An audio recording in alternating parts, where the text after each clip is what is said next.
Piense y hágase rico, por Napoleón Hill. Capítulo 1. Introducción. El hombre que pensó su camino para asociarse con Thomas A. Edison. Verdaderamente, los pensamientos son cosas, y cosas poderosas en eso. Cuando se mezclan con la definición de propósito, la persistencia y un deseo ardiente de que se traduzcan en riquezas u otros objetos materiales. Hace poco más de 30 años, Edward C. Burns descubrió lo cierto que es que los hombres realmente piensan y crecen ricos. Su descubrimiento no se produjo de una sola vez. Vino poco a poco, comenzando con un deseo ardiente de convertirse en un socio de negocios del gran Edison. Una de las principales características del deseo de Burns era que era definitivo. Quería trabajar con Edison, no para él. Observen cuidadosamente la descripción de cómo él fue traduciendo su deseo a la realidad y tendrán una mejor comprensión de los 13 principios que conducen a las riquezas. Cuando ese deseo o impulso de pensamiento apareció por primera vez en su mente, no estaba en posición de actuar sobre él. Dos dificultades se interponían en su camino. No conocía al señor Edison y no tenía suficiente dinero para pagar su pasaje de ferrocarril a Orange, Nueva Jersey. Estas dificultades fueron suficientes para desalentar a la mayoría de los hombres de hacer cualquier intento de llevar a cabo el deseo. Pero el suyo no era un deseo ordinario. Estaba tan decidido a encontrar una manera de llevar a cabo su deseo que finalmente decidió viajar por equipaje ciego, en lugar de ser derrotado. Para los no iniciados, esto significa que fue a East Orange en un tren de carga. Se presentó en el laboratorio del señor Edison y anunció que había venido a hacer negocios con el inventor. Al hablar de la primera reunión entre Burns y Edison, años más tarde, el señor Edison dijo: «Se puso de pie delante de mí, con el aspecto de un vulgar vagabundo, pero había algo en la expresión de su rostro que daba la impresión de que estaba decidido a conseguir lo que había venido a buscar. Yo había aprendido, a través de años de experiencia con los hombres, que cuando un hombre realmente desea algo tan profundamente que está dispuesto a apostar todo su futuro en una sola vuelta de la rueda para conseguirlo, está seguro de ganar. Le di la oportunidad que pidió, porque vi que había decidido quedarse al margen hasta que tuviera éxito.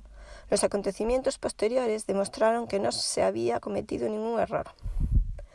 Lo que el joven Burns le dijo al señor Edison en esa ocasión fue mucho menos importante de lo que él pensaba. Edison, él mismo lo dijo. No pudo haber sido la apariencia del joven lo que le hizo empezar en la oficina de Edison, porque eso estaba definitivamente en su contra. Era lo que él pensamiento lo que contaba. Si el significado de esta declaración pudiera ser transmitido a cada persona que la lea, no sería necesario el resto de este libro. Burns no consiguió su asociación con Edison en su primera entrevista. Sí tuvo la oportunidad de trabajar en las oficinas de Edison, con un salario muy nominal, haciendo un trabajo que no era importante para Edison, pero más importante para Burns, porque le dio la oportunidad de exhibir su mercancía, donde su pretendido socio pudiera verla. Pasaron meses.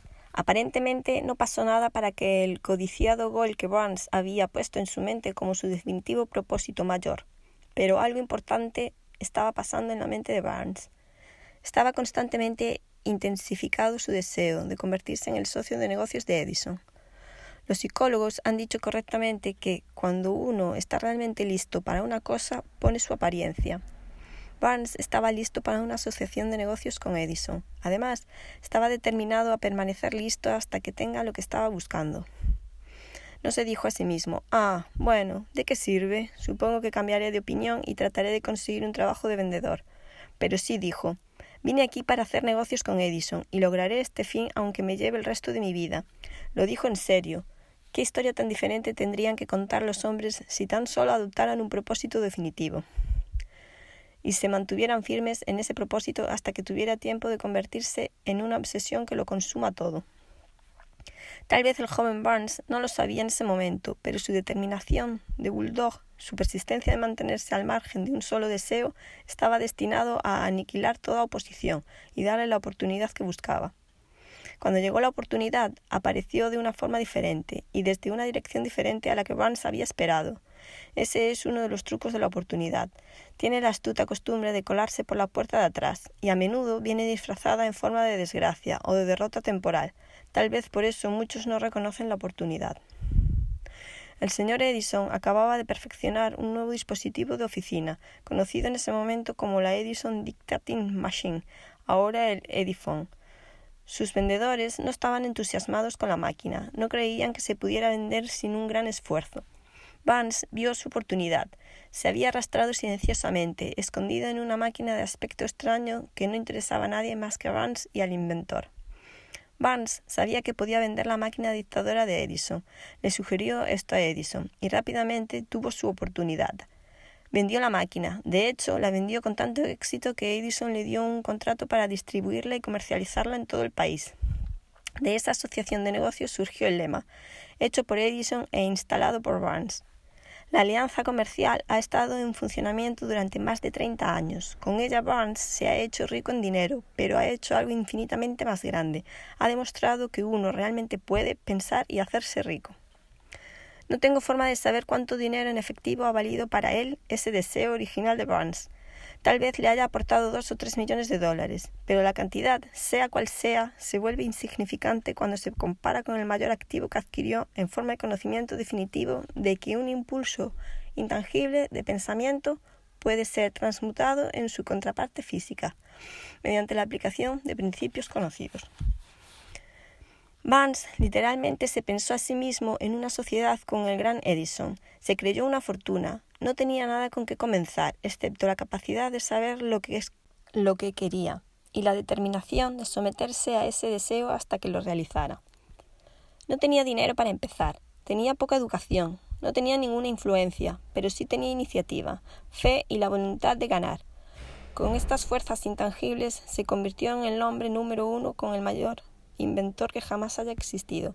Ahora veamos una situación diferente y estudiemos a un hombre que tenía mucha evidencia tangible de riquezas, pero la perdió porque se detuvo a 3 pies de la meta que buscaba. A 3 pies del oro. Una de las causas más comunes de fracaso es el hábito de dejar de fumar cuando uno es superado por una derrota temporal. Toda persona es culpable de este error en un momento u otro. Un tío de R.U. Darby fue atrapado por la fiebre del oro en los días de la fiebre del oro y se fue al oeste a excavar y hacerse rico. Él nunca había oído que se ha extraído más oro de los cerebros de los hombres que el que se ha sacado de la tierra. Hizo un reclamo y se fue a trabajar con pico y pala. El camino fue duro, pero su deseo de oro era definitivo. Después de semanas de trabajo, fue recompensado por el descubrimiento del mineral brillante. Necesitaba maquinaria para sacar el mineral a la superficie.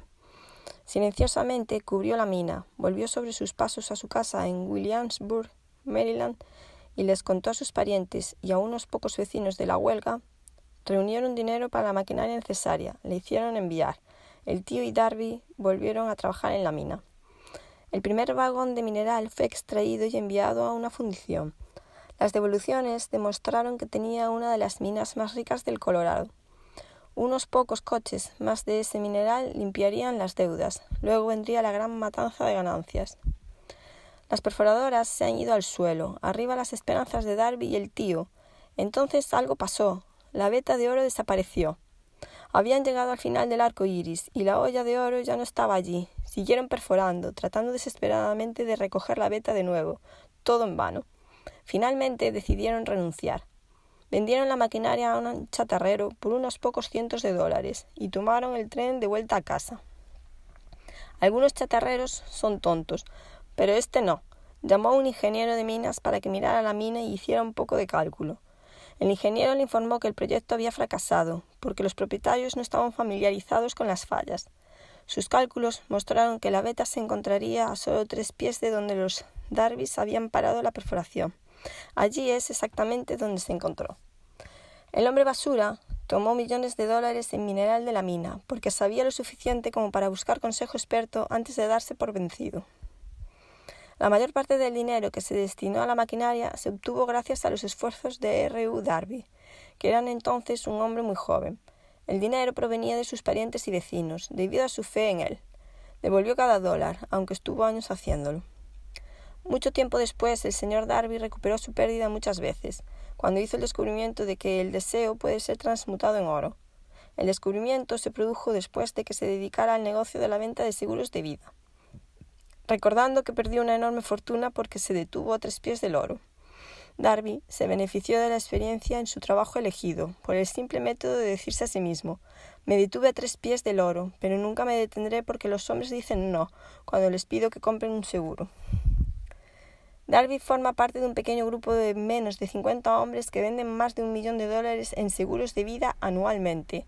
Él debe su pegajosidad a la lección que aprendió de su renunciabilidad en el negocio de la minería de oro. Antes de que el éxito llegue a la vida de cualquier hombre, seguro que se encontrará con mucha derrota temporal y tal vez con algún fracaso. Cuando la derrota supera a un hombre, lo más fácil y lógico es renunciar. Eso es exactamente lo que la mayoría de los hombres hacen. Más de 500 de los hombres más exitosos que han conocido este país dijeron al autor que su mayor éxito llegó un paso más allá del punto en el que la derrota los había superado. El fracaso es un embaucador con un agudo sentido de la ironía y la astucia. Se deleita mucho en hacer tropezar a uno cuando el éxito está casi al alcance de la mano.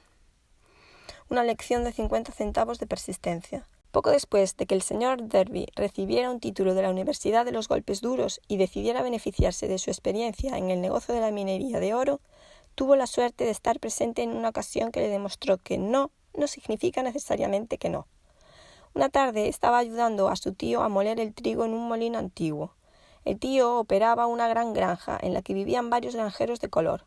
En silencio se abrió la puerta y una pequeña niña de color, la hija de un inquilino, entró y tomó su lugar cerca de la puerta.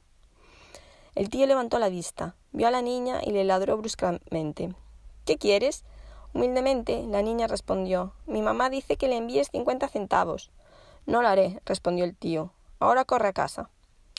Sí, señor, respondió la niña, pero ella no se movió. El tío siguió adelante con su trabajo, tan ocupado que no prestó suficiente atención a la niña para observar que no se fuera. Cuando levantó la vista y la vio todavía de pie, le gritó: «Te dije que te fueras a casa. Ahora vete, o te llevaré un interruptor». La niña pequeña dijo: «Sí, señor», pero no se movió ni un centímetro. El tío dejó caer un saco de grano que estaba a punto de verter en la tolva del molino. Tomó una duela de barril y se dirigió hacia la niña con una expresión en su rostro que indicaba problemas. Darby contuvo la respiración. Estaba seguro de que estaba a punto de presenciar un asesinato. Sabía que su tío tenía un temperamento feroz. Sabía que los niños de color no debían desafiar a los blancos en esa parte del país.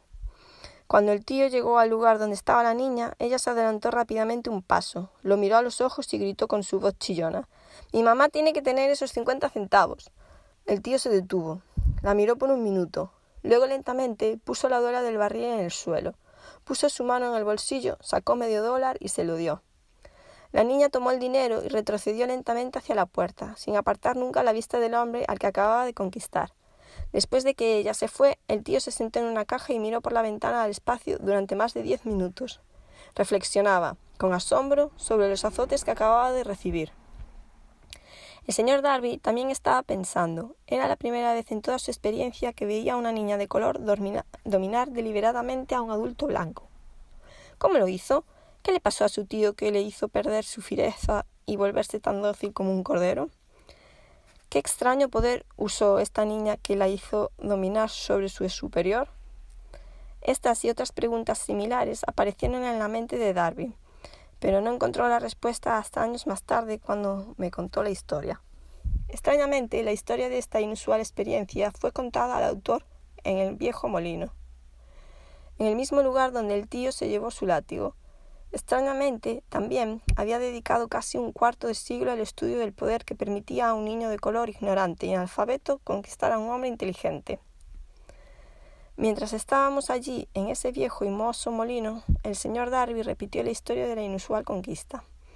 Y terminó preguntando: «¿Qué puedes hacer con eso? ¿Qué extraño poder usó ese niño? ¿Qué azotó tan completamente a mi tío?». La respuesta a su pregunta se encuentra en los principios descritos en este libro. La respuesta es completa y exhaustiva.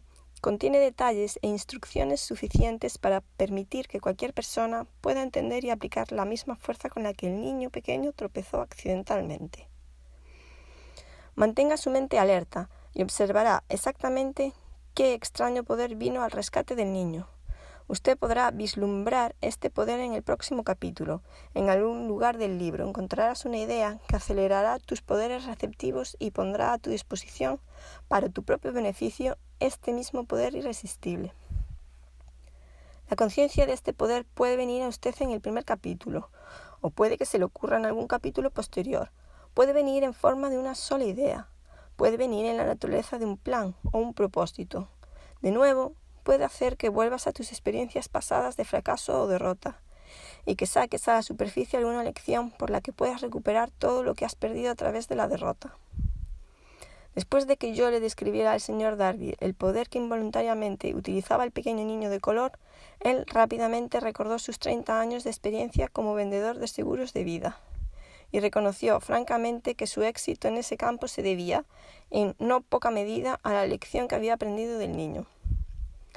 El señor Darby señaló: cada vez que un prospecto intentaba echarme sin comprar, veía a esa niña parada allí en el viejo molino, sus grandes ojos brillando desafiantes, y me decía a mí mismo: tengo que hacer esta venta. La mejor parte de todas las ventas que he hecho se hicieron después de que la gente dijera no. También recordó su error de haberse detenido a solo 1 metro del oro. Pero, dijo, esa experiencia fue una bendición disfrazada. Me enseñó a seguir adelante, sin importar lo difícil que sea. Una lección que necesitaba aprender antes de poder tener éxito en cualquier cosa. Esta historia del señor Darby y su tío, el niño de color y la mina de oro, sin duda será leída por cientos de hombres que se ganan la vida vendiendo seguros de vida. Y a todos ellos, el autor desea ofrecer la sugerencia de que Darby debe a esas 2 experiencias su capacidad de vender más de $1 millón de seguros de vida cada año. La vida es extraña y a menudo imponderable. Tanto los éxitos como los fracasos tienen sus raíces en experiencias simples. Las experiencias del señor Darby eran comunes y lo suficientemente simples, pero tenían la respuesta a su destino en la vida. Por lo tanto, eran tan importantes para él como la vida misma. Él se benefició de estas 2 dramáticas experiencias, porque las analizó y encontró la lección que le enseñaron. Pero, ¿qué pasa con el hombre que no tiene ni el tiempo ni la inclinación a estudiar el fracaso en busca de un conocimiento que pueda conducir al éxito? ¿Dónde y cómo va a aprender el arte de convertir la derrota en trampolín para la oportunidad? En respuesta a estas preguntas se escribió este libro. La respuesta requería una descripción de 13 principios, pero recuerda que, a medida que leas, la respuesta que puedes estar buscando a las preguntas que te han hecho reflexionar sobre la extrañeza de la vida puede encontrarse en tu propia mente, a través de alguna idea, plan o propósito que puede surgir en tu mente mientras lees. Una idea sólida es todo lo que uno necesita para alcanzar el éxito. Los principios descritos en este libro contienen lo mejor y lo más práctico de todo lo que se conoce sobre las formas y los medios de crear ideas útiles. Antes de seguir adelante con la descripción de estos principios, creemos que usted tiene derecho a recibir esta importante sugerencia. Cuando las riquezas empiezan a llegan tan rápidamente, en tan gran abundancia, que uno se pregunta, ¿dónde se han estado escondiendo durante todos estos años de escasez? Esta es una declaración asombrosa, y más aún cuando tomamos en consideración la creencia popular de que las riquezas vienen solo a aquellos que trabajan duro y por mucho tiempo. Cuando comienzas a pensar y crecer rico, observarás que las riquezas empiezan con un estado de ánimo, con un propósito definido, con poco o ningún trabajo duro. Usted y cualquier otra persona debería estar interesado en saber cómo adquirir ese estado mental que atraerá las riquezas. Pasé 25 años investigando, analizando a más de 25.000 personas, porque yo también quería saber cómo los hombres ricos se vuelven así. Sin esa investigación, este libro no podría haberse escrito. Aquí se nota una verdad muy significativa a saber. La depresión de los negocios comenzó en 1929 y continuó con un récord de destrucción, hasta algún tiempo después de que el presidente Roosevelt entrara en el cargo. Entonces la depresión comenzó a desvanecerse en la nada, al igual que un electricista en un teatro eleva las luces tan gradualmente que la oscuridad se transmuta en luz antes de que uno se dé cuenta. El hechizo del miedo en la mente de la gente se desvanece gradualmente y se convierte en fe. Observe muy de cerca, tan pronto como usted domine los principios de esta filosofía y comience a seguir las instrucciones para aplicar estos principios, su estado financiero comenzará a mejorar y todo lo que usted toque comenzará a transmutarse en un activo para su beneficio. ¿Imposible? No, en absoluto. Una de las principales debilidades de la humanidad es la familiaridad del hombre medio con la palabra imposible. Conoce todas las reglas que no funcionarán. Él sabe todas las cosas que no pueden hacerse. Este libro fue escrito para aquellos que buscan las reglas que han hecho a otros exitosos y están dispuestos a apostar todo en esas reglas. Hace muchos años compré un buen diccionario. Lo primero que hice con él fue recurrir a la palabra imposible y recortarlo cuidadosamente del libro. Esto no sería algo imprudente para usted. El éxito llega a aquellos que llegan a ser conscientes del éxito. El fracaso llega a aquellos que, indiferentemente, se permiten convertirse en conscientes del fallo. El objetivo de este libro es ayudar a todos los que lo buscan a aprender el arte de cambiar sus mentes de la conciencia del fallo a la conciencia del éxito. Otra debilidad encontrada en demasiadas personas es el hábito de medir todo, y a todos, por sus propias impresiones y creencias. Algunos que leerán esto creerán que nadie puede pensar y hacerse rico, no pueden pensar en términos de riquezas, porque sus hábitos de pensamiento han sido impregnados de pobreza, necesidad, miseria, fracaso y derrota. Estas desafortunadas personas me recuerdan a un prominente chino que vino a Estados Unidos para ser educado de acuerdo a las costumbres estadounidenses. Asistió a la Universidad de Chicago. Un día el presidente Harper se reunió con este joven oriental en el campus. Se detuvo a conversar con él durante unos minutos y le preguntó qué le había impresionado como las características más notables del pueblo estadounidense. «¿Por qué?», exclamó el chino. «La extraña inclinación de tus ojos. Tus ojos están desviados». «¿Qué decimos de los chinos? Nos negamos a creer lo que no entendemos. Creemos tontamente que nuestras propias limitaciones son la medida apropiada de las limitaciones. Claro, los ojos de los demás están desviados, porque no son los mismos que los nuestros». Millones de personas miran los logros de Henry Ford después de su llegada y lo envidian por su buena fortuna, o suerte, o genio, o lo que sea que le atribuyan a la fortuna de Ford. Quizás una persona de cada 100.000 conoce el secreto del éxito de Ford, y lo que lo conocen son demasiado modestos o demasiado reacios para hablar de él, debido a su simplicidad. Una sola transacción ilustrará el secreto perfectamente. Hace unos años, Ford decidió producir su ahora famoso motor V8. Eligió construir un motor con los 8 cilindros completos fundidos en un bloque e instruyó a sus ingenieros para producir un diseño para el motor. El diseño fue puesto en papel, pero los ingenieros estuvieron de acuerdo, para un hombre, en que era simplemente imposible fundir un bloque de motor de gas de 8 cilindros en una sola pieza. Ford dijo: «Prodúcelo de todas formas». «Pero», respondieron, «es imposible».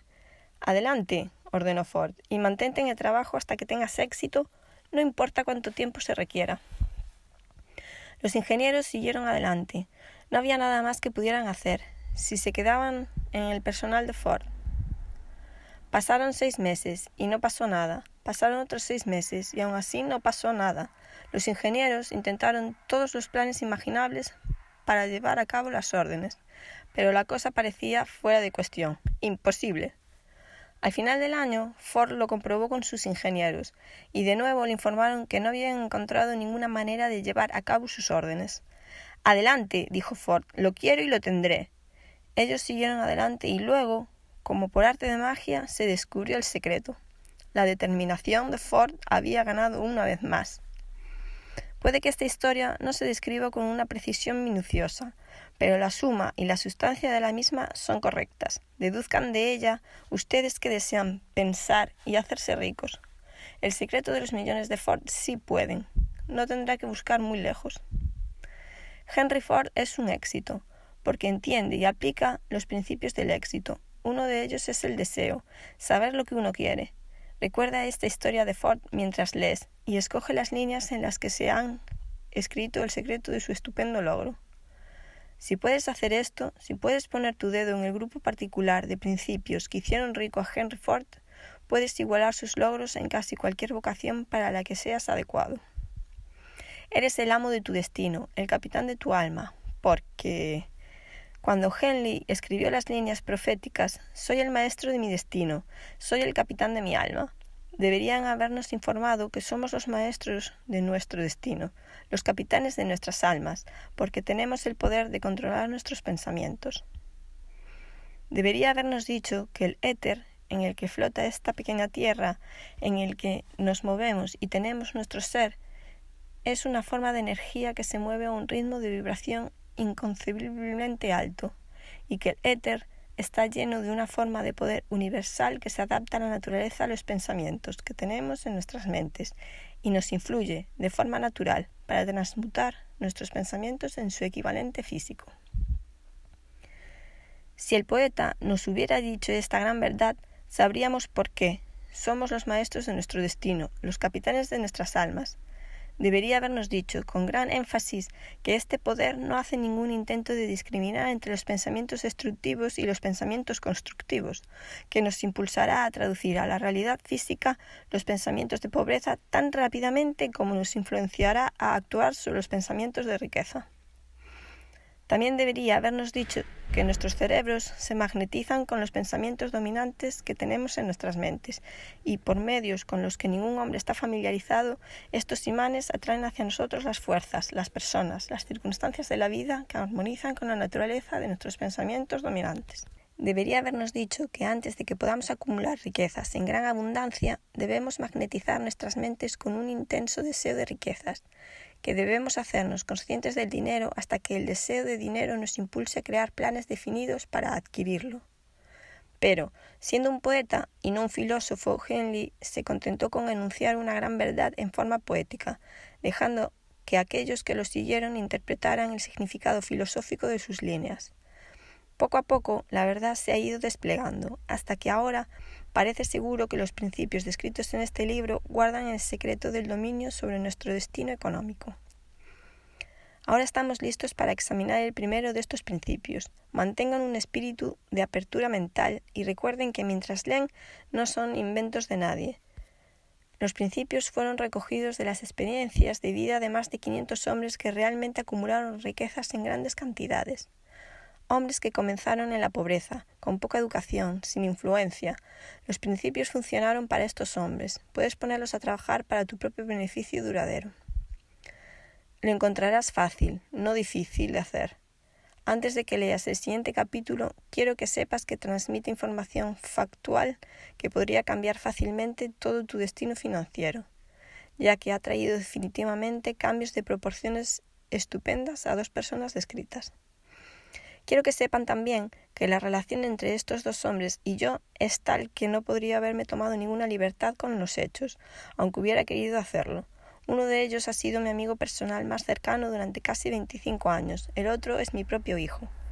El éxito inusual de estos dos hombres, éxito que acreditan generosamente al principio descrito en el siguiente capítulo, justifica con creces esta referencia personal, como un medio de enfatizar el poder lejano de este principio. Hace casi 15 años pronuncié el discurso de graduación en el colegio de Salem, West Virginia. Hice hincapié en el principio descrito en el siguiente capítulo, con tanta intensidad que uno de los miembros de la clase graduada se apropió definitivamente de él y lo convirtió en parte de su propia filosofía. El joven es ahora miembro del Congreso y un factor importante en la presente administración. Junto antes de que este libro llegara a la editorial, me escribió una carta en la que expresaba tan claramente su opinión sobre el principio esbozado en el siguiente capítulo que he decidido publicar su carta como introducción a este capítulo. Te da una idea de las recompensas que vendrán. Mi querido Napoleón, mi servicio como miembro del Congreso me ha dado una visión de los problemas de hombres y mujeres, y escribo para ofrecer una sugerencia que puede ser útil a miles de personas dignas. Con disculpas, debo decir que la sugerencia, si se lleva a cabo, significará varios años de trabajo y responsabilidad para ustedes. Pero me siento animado a hacer la sugerencia porque conozco su gran amor por prestar un servicio útil. En 1922, usted pronunció el discurso de graduación en el colegio de Salem, cuando yo era miembro de la clase graduada. En ese discurso, usted plantó en mi mente una idea que ha sido responsable de la oportunidad que tengo ahora de servir al pueblo de mi estado, y será responsable en gran medida de cualquier éxito que pueda tener en el futuro. La sugerencia que tengo en mente es que pongas en un libro la suma y la sustancia del discurso que diste en el colegio de Salem, y de esta manera dar al pueblo de Estados Unidos una oportunidad de beneficiarse de tus muchos años de experiencia y asociación con los hombres que, por su gran grandeza, han hecho de Estados Unidos la nación más rica de la tierra. Recuerdo, como si fuera ayer, la maravillosa descripción que usted hizo del método por el cual Henry Ford con poca educación, sin $1, sin amigos influyentes, llegó a grandes alturas. Me decidí entonces, antes de que terminaras tu discurso, a hacerme un sitio, por muchas dificultades que tuviera que superar. Miles de jóvenes terminarían su escolaridad este año y en los próximos años, cada uno de ellos buscará un mensaje de aliento práctico como el que recibí de ti. Querrán saber a dónde acudir, qué hacer para empezar a vivir. Puedes decírselo porque has ayudado a resolver los problemas de mucha gente. Si hay alguna manera posible de que usted pueda permitirse prestar un servicio tan grande, puedo ofrecerle la sugerencia de que incluya con cada libro uno de sus tablas de análisis personal, para que el comprador del libro pueda tener el beneficio de un autoinventario completo, indicando, como usted me indicó hace años, exactamente lo que se interpone en el camino del éxito. Un servicio como este, que proporciona a los lectores de su libro una imagen completa e imparcial de sus defectos y sus virtudes, significaría para ellos la diferencia entre el éxito y el fracaso. El servicio no tendría precio. Millones de personas se enfrentan ahora al problema de volver a la vida debido a la depresión, y hablo por experiencia personal cuando digo que sé que estas personas sinceras agradecerían la oportunidad de contarles sus problemas y de recibir sus sugerencias para la solución. Conoces los problemas de los que se enfrentan a la necesidad de empezar de nuevo. Hoy en día hay miles de personas en Estados Unidos a las que les gustaría saber cómo pueden convertir las ideas en dinero. Personas que deben empezar de cero, sin finanzas y recuperar sus pérdidas. Si alguien puede ayudarles, es usted. Si publica el libro, me gustaría tener el primer ejemplar que venga de la prensa, personalmente autografiado por usted. Con los mejores deseos, créeme, cordialmente suyo, Jennings Randolph. Aquí te dejo la continuación del libro. Si te gusta este tipo de contenidos, dale like, suscríbete al canal y activa la campanita. Si quieres, déjame un comentario diciéndome qué otros libros te gustaría que leyésemos. Nos estamos oyendo.